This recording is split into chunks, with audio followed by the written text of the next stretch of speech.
a legislative practice called loving a bill to death? Yes. Okay? And that's when you take a bill and somebody says, I'm really for this bill.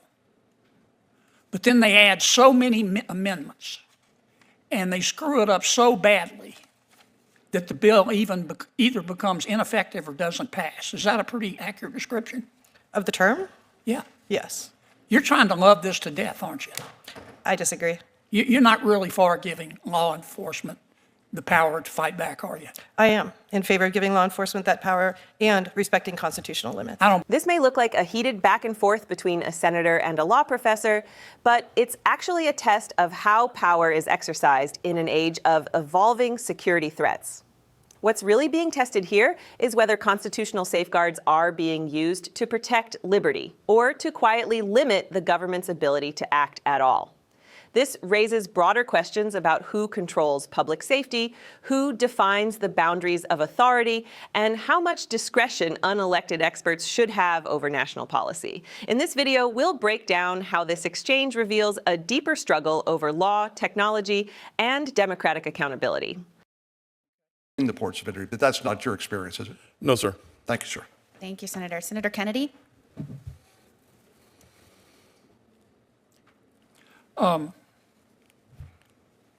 The bad guys are using drones.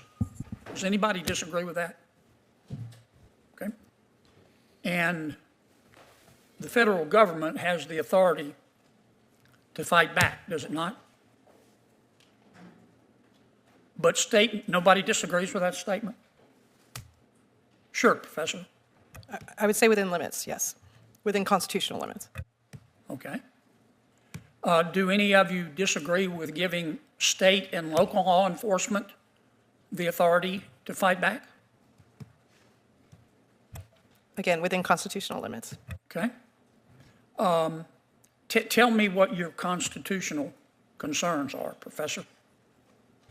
So I have three primary concerns. The first has to do with the Fourth Amendment and the conditions under which a warrant is required and a general warrant is forbidden by the Fourth Amendment. So in this particular case, it's important. Professor, before you give me one of your lectures, are you saying that we should require state and local law enforcement to get a warrant before they fight back? It depends on the condition.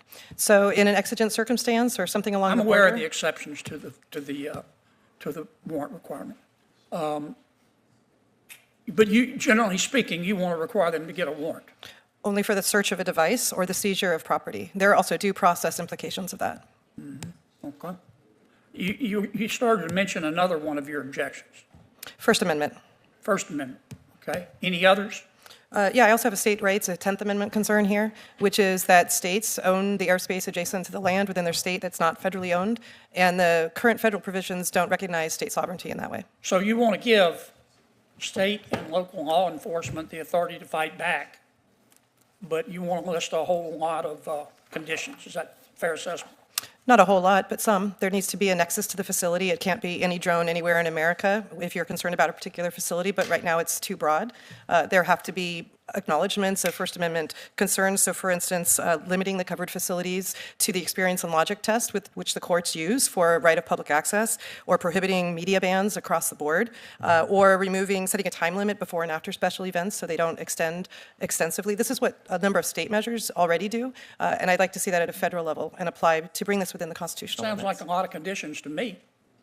No, not very many. As long as there's probable cause and the conditions are met, then absolutely you can. Have you ever heard of a legislative practice called loving a bill to death? Yes. Okay.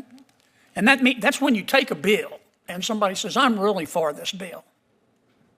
But then they add so many amendments and they screw it up so badly that the bill either becomes ineffective or doesn't pass. Is that a pretty accurate description?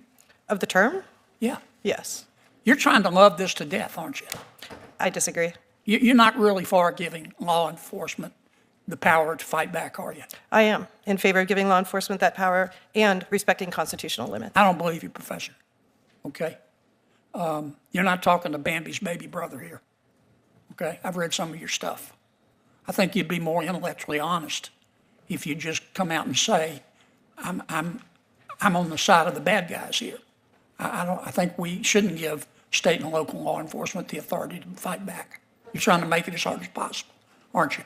We'll have to disagree on that point, Senator. No. You know, you ever heard the expression, watch what they do, not what they say? I've watched what you've done. I know what you believe. Well, you're on the FISA court? I'm not on the court. No, I'm an amicus for the Foreign Intelligence Surveillance Court in the Court of Review. Okay. Were you there when you guys issued all those bad warrants against Trump's people? I can't discuss my work on the court, Oh, unfortunately. it's top secret, right? You'd have to put me on the American people on double secret probation if you told them the truth, wouldn't you? No. I can't discuss my matters that I've handled before the court. I can discuss the public ones where I've dealt with First Amendment concerns and the right to petition. I did an extensive history looking at that right I'm done, to petition. Madam Chair. Thank you. Thank you, Senator Kennedy. We're going to turn it over to Senator Blumenthal. Thanks, Madam Chair. In that moment when Senator John Kennedy leaned forward and said, "You're not talking to Bambi's baby brother here," something far deeper than a legal disagreement was laid bare. It wasn't just a quip. It was a line in the sand, a warning that the patience of the public and of their elected representatives has worn thin with academic hedging in the face of real-world threats.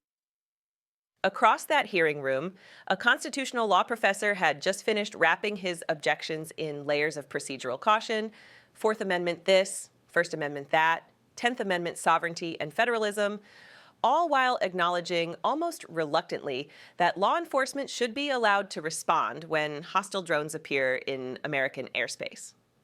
Kennedy heard what millions of Americans hear when experts speak this way. A yes buried under so many conditions that it begins to sound like a no. The exchange revealed something raw about the modern American system. On one side sat a senator voicing a blunt, almost visceral demand for clarity. On the other sat a legal scholar trained to think in hypotheticals, exceptions, and constitutional margins. And between them stood a country trying to understand whether its government is still capable of acting decisively when confronted with new and evolving dangers. Kennedy's frustration was not just personal, it was political, it was institutional. It was the frustration of a legislative branch that often feels boxed in by unelected experts who speak the language of limits while the world outside moves faster than the law. When Kennedy asked whether state and local law enforcement should have the authority to fight back, the professor did not say no. He said, within constitutional limits. But those words, within constitutional limits, became a shield. A way to keep pushing the decision further and further away from any practical application. Warrants, nexus to facilities, time windows, media access, public forums. Each caveat sounded reasonable on its own. Together, they formed a maze so complex that action itself seemed almost impossible. That is what Kennedy meant when he accused the witness of trying to love a bill to death. It is a legislative phrase that captures a dark truth. Sometimes laws do not fail because of opposition, but because they are buried under so many amendments and restrictions that they collapse under their own weight. This is where the moral tension of the moment lives. America is a nation built on law, but it is also a nation that expects its government to protect its people and its institutions. The professor spoke of the Fourth Amendment and the sanctity of warrants. Kennedy spoke of the urgency of response. Both were invoking American values, but they were not speaking the same language. One was speaking in the slow, careful cadence of legal theory. The other was speaking in the sharp, impatient tone of a country that feels increasingly exposed. Then came the sharpest turn of all. Kennedy accused the professor of being, in his words, on the side of the bad guys. That accusation did not come out of nowhere. It came after watching the witness stack condition upon condition, after hearing him argue that federal authority fails to respect state sovereignty, after seeing him lean into procedural safeguards that, to Kennedy, looked like barriers. Whether that accusation was fair is almost beside the point. What mattered was what it revealed about trust, or the lack of it, between lawmakers and the experts they call to testify. The mention of the Foreign Intelligence Surveillance Court pushed that tension even further. When Kennedy asked whether the professor had been involved in issuing warrants against people connected to Donald Trump, the room entered a different kind of silence. The professor could not answer. He was bound by secrecy. But secrecy itself has become one of the most contested forces in modern American governance. To many citizens, closed courts and classified proceedings feel less like protection and more like a wall that keeps the truth out. Kennedy's line about double secret probation was a joke, but it carried a bitter edge. It reflected a belief that too much of what happens in the name of national security happens beyond the reach of public accountability.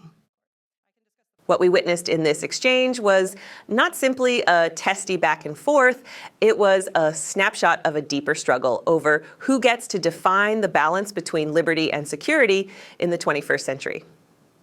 Is it the courts, with their long memory of constitutional abuse and their instinct to restrain power? Or is it the elected branches accountable to voters who demand safety as well as freedom? The professor spoke for a tradition that fears overreach. Kennedy spoke for a tradition that fears paralysis. And that is the real heart of this moment. America is no longer debating abstract threats. Technology has changed the battlefield.